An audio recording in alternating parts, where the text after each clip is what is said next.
Mr. Patterson.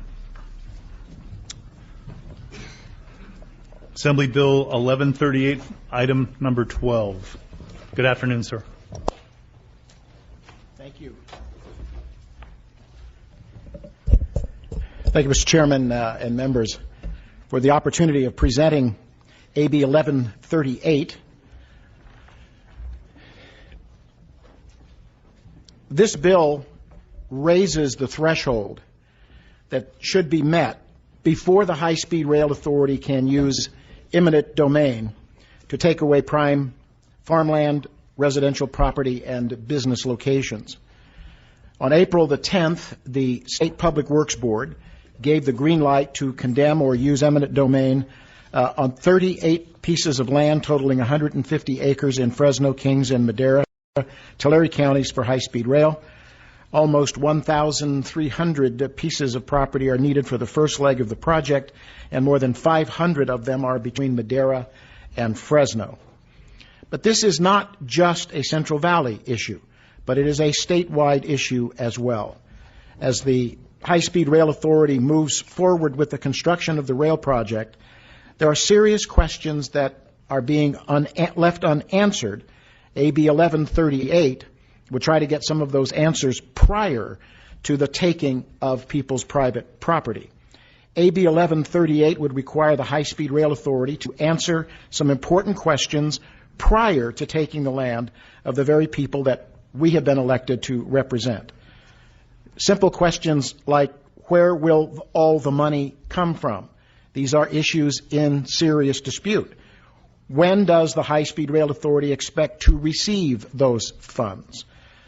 Have all of the environmental clearances necessary to proceed with construction been completed? And will the promises outlined under Prop 1A be successfully delivered to the voters? Specifically, AB 1138 prohibits the High-Speed Rail Authority or the State Public Works Board, acting on behalf of the authority, from acquiring land through eminent domain until it has met, and I think this is very important, it has met the legal requirements to spend Prop 1A bond funds for construction, including identifying the sources of all funds to be invested in the corridor or the usable segment, the anticipated time of receiving those funds, and the completion of all necessary project-level environmental clearances to proceed to construction. Members, the question may arise as to why the higher threshold. The significance of the higher threshold, I think, is rather obvious. The uncertainties of the sets of circumstances presently being litigated, the pace at which some of these takings are being initiated, what are termed the flash offers, the flash appraisals.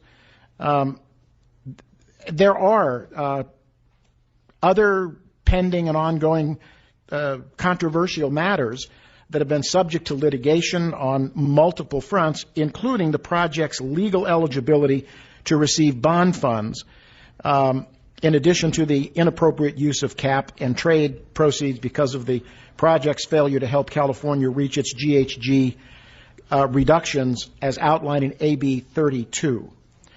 Mr. Chairman and members, these are very legitimate concerns. And the affected landowners along these projected routes deserve to have these kinds of answers prior to the taking of their property. These are such legitimate concerns that they were a part of the essential promise that was made to voters in the bond legislation. And so it is important, I think, for government to say what it means and mean what it says. And there are plenty of indications that this is not the case. And hence the effort to mirror the requirements that the voters voted on in the bond with this threshold of certification in order to move forward on taking property. The act of eminent domain and the taking of private property is absolute and irrevocable. If any of these matters, the full funds, the full construction, the full environmental clearances, if these are not realized and the property is taken and remained unused, it does not go back to the people who pay taxes on it, the people who owned it, the people who farmed it, the people who worked it. It will be sold by the state of California. You may hear that in opposition to these requirements, that it would be difficult for the authority to comply, but I think the answers to these are rather significant. This is probably the single largest public works project that the state of California will engage in. It is going to be a multi-year and multi-billion-dollar project. We should not be entering into the taking of private property when so many of these uncertainties have not been cleared up. At the beginning of this year, Governor Brown was in Fresno to inaugurate the groundbreaking. This is a quote from the Fresno Bee. The Governor Brown, quote, "wasn't sure where the hell we are going to get the rest of the money," end of quote. Don't worry about it. We're going to get it. Mr. Chairman and members, this cannot be the standard by which the state of California embarks on one of the most significant, large-scale, costly, and controversial projects. Leadership and wisdom requires that we put the ducks in a row, that we line up the money, that we line up the environmental, that we do what we say we will do when the voters gave the state of California permission. So for these reasons, I'm asking for you to support this bill, not because it will impede or slow down, but it will, in fact, answer the significant questions. It will put a thorough analysis and review ahead of these absolute and dire consequences to private property owners, and that it will, in fact, in my judgment, and others, it will move us past this, don't worry about it, we're going to get it somewhere. And so for those reasons, I request your support and your vote. I'm here today with property owners Dan Gudgel and Madera County Supervisor David Rogers, and also the co-chair of the Fresno Chinatown Revitalization Organization, Kathy Omachi. They would like to testify in support of this, and they have some stories about the difficulties of taking of eminent domain so early and so recklessly in the process. Thank you. Please proceed. You can do it right at the desk. Please state your name and who you represent, please. My name is Dan Gudgel. I'm a grower in the Chowchilla, Merced area in the central San Joaquin Valley. First of all, I want to say, too, that it's an honor and a privilege to speak before this group as a native Californian, fifth generation. I have a legacy of farming, and I have a recent legacy of being an ag pilot as well, and a retired meteorologist, but please don't hold that against me as either an aviator or a farmer. I have 75 acres of legacy farmland still in the Chowchilla area in two particular parcels. And in a rather unique way, I suppose, both of my parcels are negatively impacted by potential HSR rooting. We farm cotton, corn, wheat, and up until recently we would have decided to put in some higher cost almond crops, but because of the threat of the HSR rooting and not knowing what to do, where to go, we have delayed that particular decision. HSR is going to take one of my parcels as an example. It's going to cut it exactly in two. Dead center hit. Southeast corner, exit northwest corner. It'll make it essentially impossible to farm and basically minimize its value down to nothing. I'm here in support of Jim Patterson's AB 1138 because I, too, on that 2008 vote, could see merit perhaps in an HSR project, but not the way this project is now evolving, this particular project. I'm also a rail fan in many regards. But this HSR project, this particular one, is not following what it looks like in Prop 1A as far as its funding, and AB 1138 is trying to address that. I'm afraid of the eminent domain proceedings. I'm afraid that I'm going to have to move out of my native state, something that I have a legacy to and something that I had hoped to pass to my children. It's hard to find farmland. Farmland is a disciplinary entity in the state. We've taken farmland in the San Fernando Valley, Orange County area, the lower Salinas Valley, the Santa Clara Valley, and it's gone. There's only so much prime farmland even in this entire United States. So, to me, eminent domain is a threat to this state, understanding its history. God's only made so much farmland. We have this wonderful combination of fertile soil, the excellent water collector we know is the Sierra Nevada, and a Mediterranean climate to go with it that gives us a climate that's steady for food supply for this nation and, of course, our economic contribution to the world. I'm afraid this project's going to hurt future generations, not only my family, but of the 38 million Californians. The fact that, sorry to use the cliche, but agriculture is the only essential industry, and this thing's taken a big chunk out of agriculture, and it's not just my personal property, but hundreds, if not 1,000, growers that are very similar to my dilemma as this HSR project and its rooting may be very well ill-conceived. So with that account, I please like to consider you to vote positively for AB 1138. Next witness, please. Good afternoon. My name is Kathy Omachi. I live at 759 F Street in the small town of Reedley in the San Joaquin Valley. I apologize to those that I have my back to. It's very unintentional.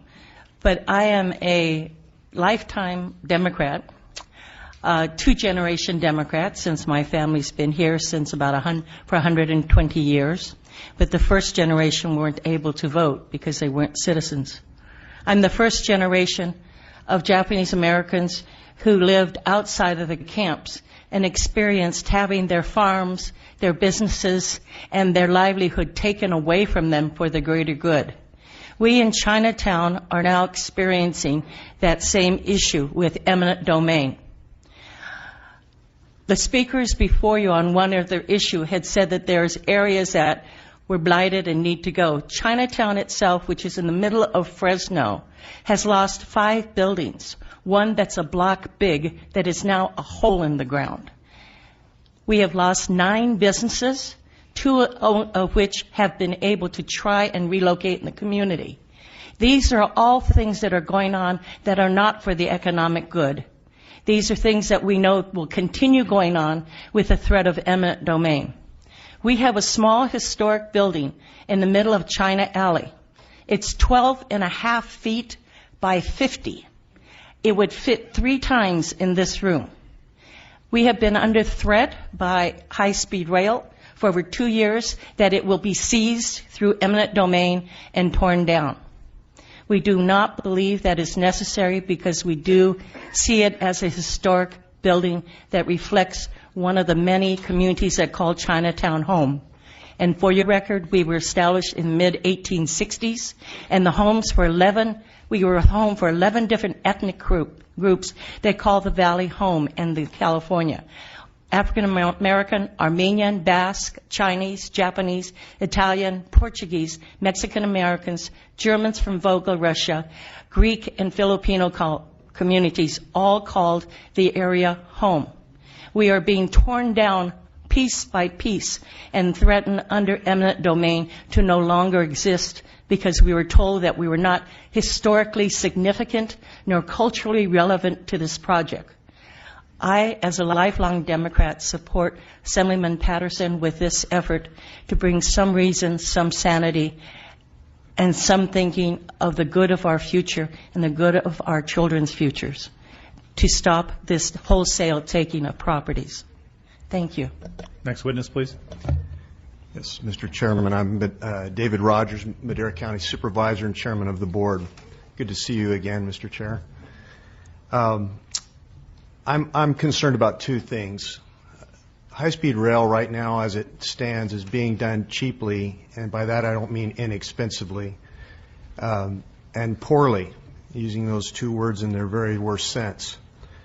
Let me give you 2 quick examples. One, we were approached by High-Speed Rail Authority in our county offices, one of our senior planners, to slow down or halt the filing of a subdivision map so that they could, quote, pick the land up cheaper.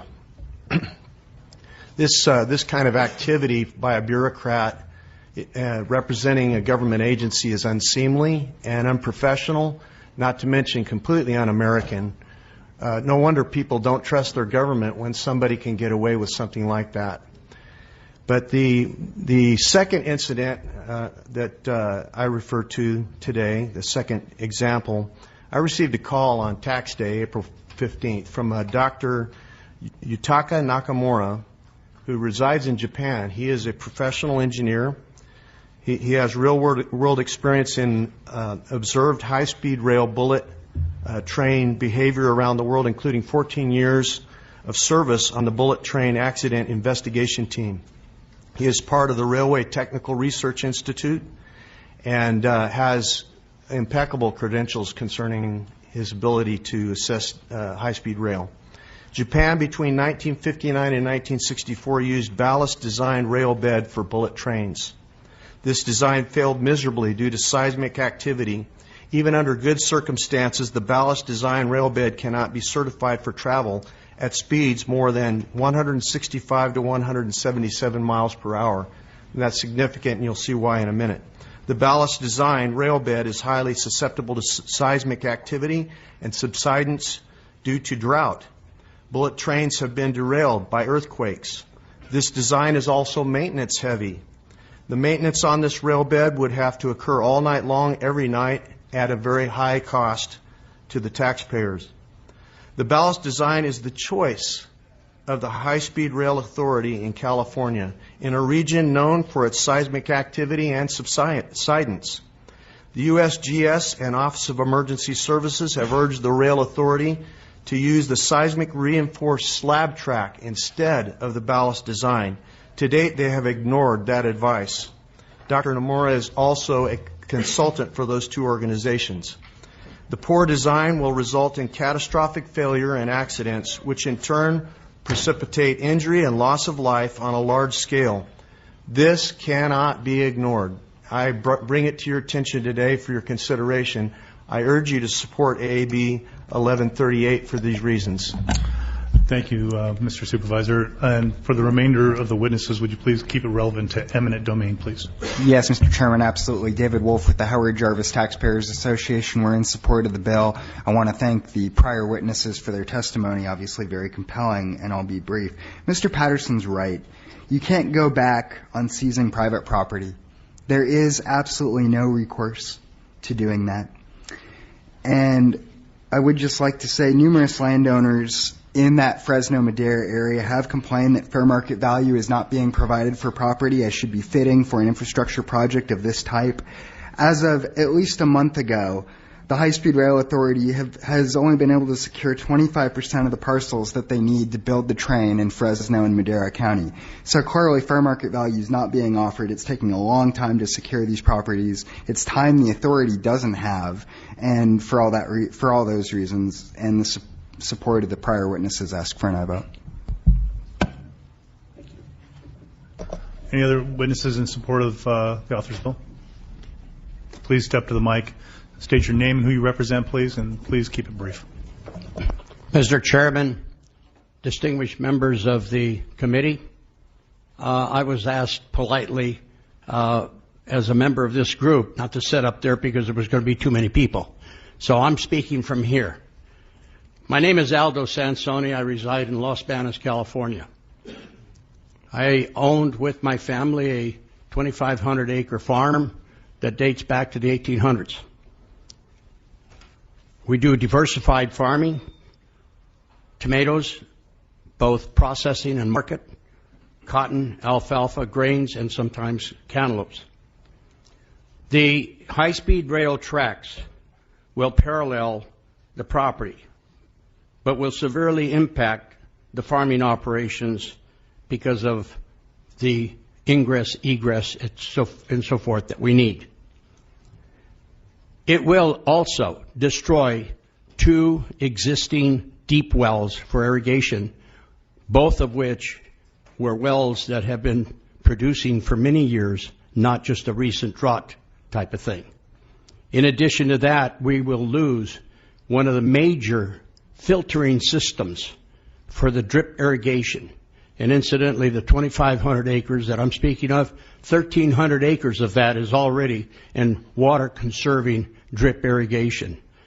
This high-speed rail will wipe that thing out completely. Going back to the wells, one of the wells can be replaced, the other cannot. There's no more location for it. But let me address something else that's extremely important to this committee and why I'm in support of 1138. I go back a few years, Mr. Chairman and members of the committee. Back in 1962, when the State Highway Commission, then now as Caltrans, decided to enlarge and to make some changes in Highway 152, they came in similar to what is happening today and said, we're going to buy certain right-of-ways. And what they've done, and then under the threat of condemnation, what they have done in essence have created havoc with excess roads, off-ramps, interchanges along the State Route 152. Mind you, since 1962, that's 50 years. The property has become a no man's land that has created some very serious problems for water distribution and other things that occur with land being left idle out there that is a no man's area. It has disrupted the water distribution for our water district, which has created major problems. You know, the adage of trust us, that's what they were saying then. Trust us, we'll take care of it. That's what these people are saying today. Trust us, we'll take care of you. No. When you come in and you start threatening with condemnation, you can't trust. I'm in favor of 1138 and strongly support it. And I appreciate your consideration. Thank you. Thank you. Next witness, your name and who you represent, please. Yes. Good afternoon, Chairman Fraser, members of the Assembly Transportation Board. My name is Shelley Andronigian. I represent the Andronigian family and Andronigian farming and all those who weren't able to be here to speak today. I am the granddaughter of Armenian immigrants who came to America to escape persecution at the hands of the Turks. The Turkish people pillaged Armenia because of religion and the rich land of the region. Both of my parents' family lost relatives and property there. Their folks moved to Fresno County because the land and climate reminded them of the old country. Both of my parents, their families farmed in Fresno County. There are other small businesses, along with churches, communities, dairies, farms, homes, and schools in the Central Valley that remain in the proposed paths, including individuals who have made California the new homeland over the years and are now adversely being affected. We are a nation of immigrants, and the grandchildren still feel the strong ties. They want to continue their businesses and livelihoods for future generations. I realize I have a limited time to speak, so I'm taking from different presentations I've done. I've traveled up and down the state the last few years, speaking before the State Public Works Board, the Rail Authority Board, and so they know me well, and I've spoken time and again since September of 2013 about people being impacted and needing for them to be a part of the process. And to this day, that has not happened. We were the victims of a flash appraisal, or as also known as a drive-by appraisal. Our property, first of all, we inadvertently found out at a meeting in Kings County in May 2011 that our home place was one of two large properties of ours and the proposed pathway of California's high-speed rail. The path was and remains a diagonal one through each property, which is separated by Highway 43. So these properties were flash appraised. They did redo a property in December. They were supposed to do another property in March, and the right-of-way teams were replaced. They've had some problems with the right-of-way teams being very rogue. And this was something I addressed in September in Palmdale at a board meeting there. And I caught the attention of board member Lynn Shank, Ms. Lynn Shank, who was very concerned and asked me to send her a letter about what was going on. And I sent her a letter then, and I updated her in February. There continues to be problems. And while this right-of-way team changed, we're coordinating with the new right-of-way team, and we got flash appraised. So they were able to pull it because the new right-of-way team wants to work with us, and we want to work with them. But we feel that the old right-of-way team was pulled, and they were not happy with us. So some of us are being pawns in this whole situation. So I appreciate the time to speak. I know I'm limited. I have my speech from the other day, last week in San Francisco. And on an ending note is a lot of us were given 2 minutes to speak. Some of us went over. No one else was interrupted. The minute I hit the 2-minute mark, I had people behind me that were in suits in San Francisco interrupting me, saying, stop, stop, stop, stop, stop. I kept on speaking. And I don't care how you feel about this project. Everyone deserves respect. And when you publicly comment, you should have the floor. And there were people behind me, and I would use the term gentlemen and ladies loosely. I found out later they were affiliated with this project in some way who were trying to interrupt me. I don't appreciate that because I would never interrupt someone else. So I thank you for your time, and I hope that you will support 1138 because I want to be a part of the process. I love trains. I hate the flight. I want to be a part of the process, and we need to be a part of the process, and that helps us to be a part of the process. Thank you for your time. Next witness, please. State your name and who you represent, please. Hi, Mike Villatch, Corcoran, California. I'm here to support Mr. Patterson. In Corcoran, I am actually affected. They will take my house out, and it's my wife and my dream home. And I'm here to support it because they're not being accountable for what they're doing and what they're affecting our lives in all these counties. So I ask you for your support, and thank you. Next witness, please. Elisa Gomez, resident of Corcoran, California. Bottom line of this bill is to know what you are doing and how you're going to do it before you take. And I don't think there's anyone in this room that doesn't believe in proper planning. Let's not make decisions we aren't ready to make at the expense of the landowners. Please join me in supporting this bill. My name is Miller Downing. I live in Hanford, California, and I'm on a street that apparently they want to take every house that's on my side of the street. And flash appraisals seems to be a fast track to meet the deadlines of whatever the cost to the landowners. So they are pushing the contracted appraisers to rush to meet the deadlines. Side note, jobs for California. Appraisers for my road out of Houston, Texas, relocation people are from a firm in Oklahoma City. They are not accustomed to California's values or California's agriculture, and they don't seem to know what they're doing. Appraisers, as reported by a neighbor down the street that has already had his appraisal, had 4 people come to his home as a homeowner.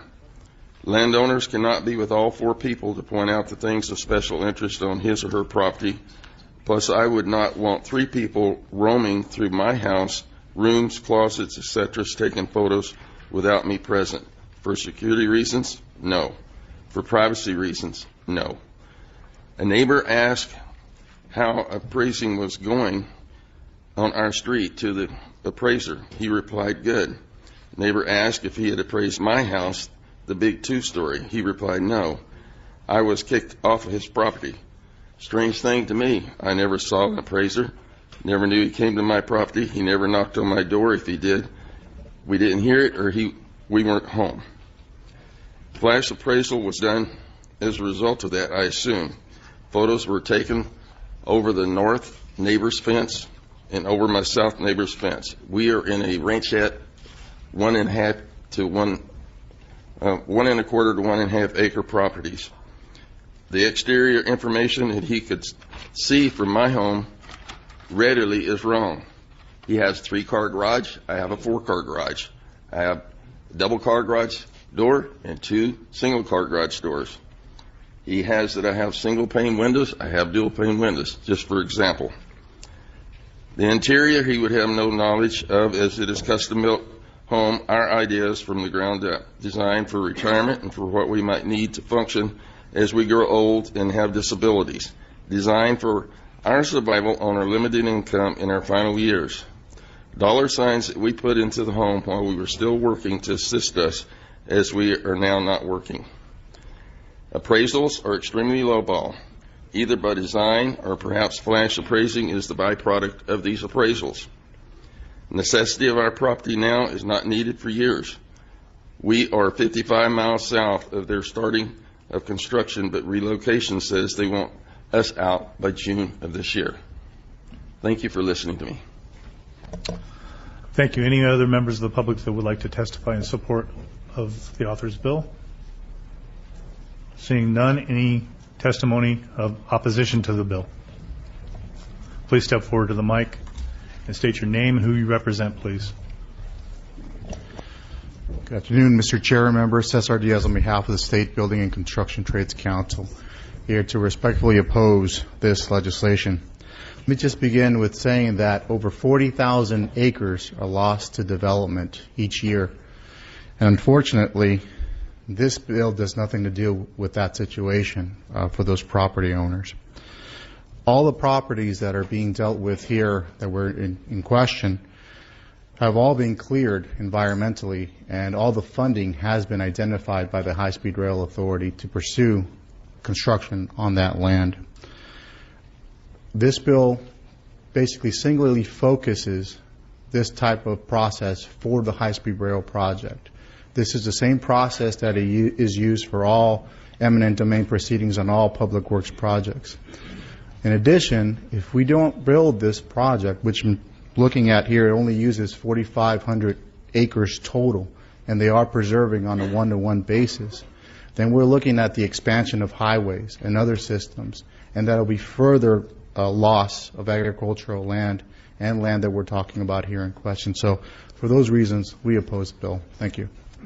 Thank you. Next witness in opposition. Thank you, Mr. Chairman. Keith Dunn here on behalf of the Association for California High-Speed Trains. I want to echo Mr. Diaz's comments. SB 1029 did line up the funding. State law requires the environmental clearances be put in place, and he's absolutely correct. I'd like to applaud this committee for allowing. It's a very emotional issue. I think it's important that people do get to say their piece, so I'd like to applaud you for allowing them to do that, and for the author for bringing it forward. It's something that's worth talking about, but there is a process in place. It affects all the projects that take place here in the state, and it needs to be consistent. Thank you. Thank you, Mr. Chair. Matt Robinson on behalf of Caltrain. Unfortunately, we have to oppose this bill. As Mr. Diaz pointed out, this seems to take one specific infrastructure project in this state and treat it differently than we do the rest of them. And so as we get to work on our electrification project on the peninsula, we're very unclear what this may mean for us, as we're a piece of that high-speed rail system. Additionally, this bill seems to take language straight from Prop 1A.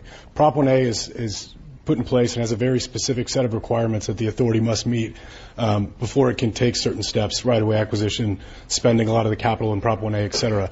I would just note for the committee that the authority's process in following Prop A was recently upheld by the Court of Appeal on a lawsuit, and then kind of reaffirmed by the Supreme Court of the of California when they did not want to hear the appeal of the court from the Court of Appeal up to the Supreme Court. So with that, I ask that you oppose the bill. Thank you. Next witness, please. Thank you, Mr. Chair. Members, Mitch Seaman with the California Labor Federation, also here in opposition to the bill. As previously stated, we don't believe that it makes sense to single out this project for these changes, and we urge your opposition. Next witness. Paul Cajadorian, born in Fresno, California, downtown. I'm opposed to the bill because I think it's going to revitalize Fresno, downtown. Thank you.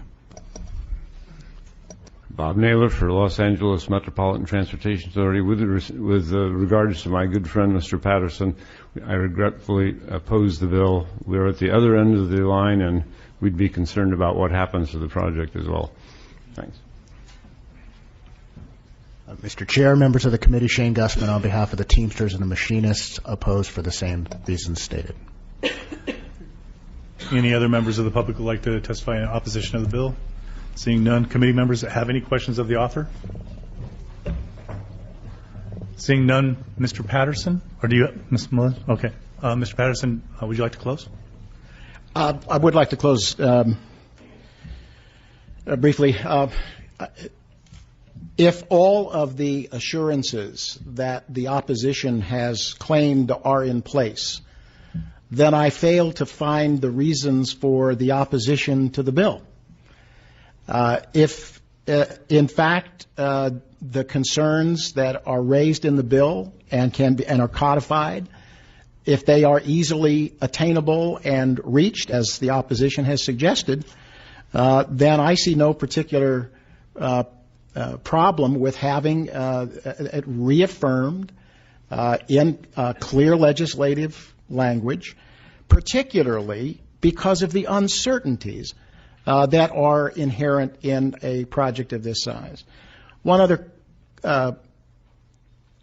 comment, really, this is not just something from Fresno, California. Members, this is coming to your communities, coming to your districts. The very kinds of upheaval, of undercurrent, of litigation, of dissatisfaction with the transparency, with the heavy-handedness of the authority, oftentimes the almost we can do anything we want to attitude in all of this is coming to your neighborhoods too. And so what is the problem with creating a set of required expectations before an absolute and irrevocable decision to take property? Also, you heard earlier testimony with respect to 152. Talk about no man's land. I drive it all the time. In the 1960s, a well-intentioned project took huge swaths of property. So that's why I think it's important for us, particularly in light of the governor's own admission that we don't know where the money's going to come from, but we're going to find it. That's not the kind of process that we should be going through, spending something like $100 billion and a major construction project. If it is as good as the supporters say that it is, and if all the T's are crossed and the I's are dotted, support the bill, because that's what this does. And I thank you for the opportunity to present. And I also want to echo the concern or the appreciation to the chair of allowing others to have a full discussion on this. We were prepared to abide by the rules of the Transportation Committee, and we do appreciate very much the ability to have these folks be heard. And I thank you for that, Mr. Chairman. So we do have a motion, first and second. Mr. Patterson, again, thank you for acknowledging that we do respect our constituents and their voice to be heard, and the members of the public who had commuted long distances to share their support for your bill. Unfortunately, I can't support your bill today, and I don't believe that it makes sense to apply different standards to eminent domain than any other government agency has. This being specific to high-speed rail.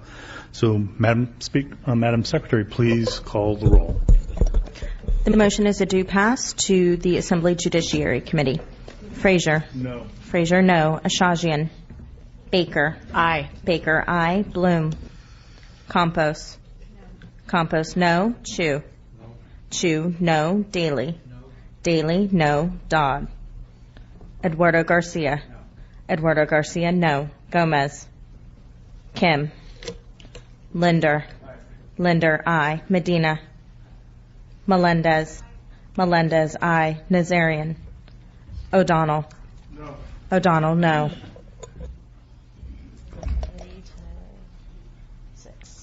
It's 3-6. We'll leave the roll open for absent members. Thank you. Thank you, Mr. Patterson. Mr. Chairman and members, thank you for hearing the bill, and I appreciate your positions, support or oppose.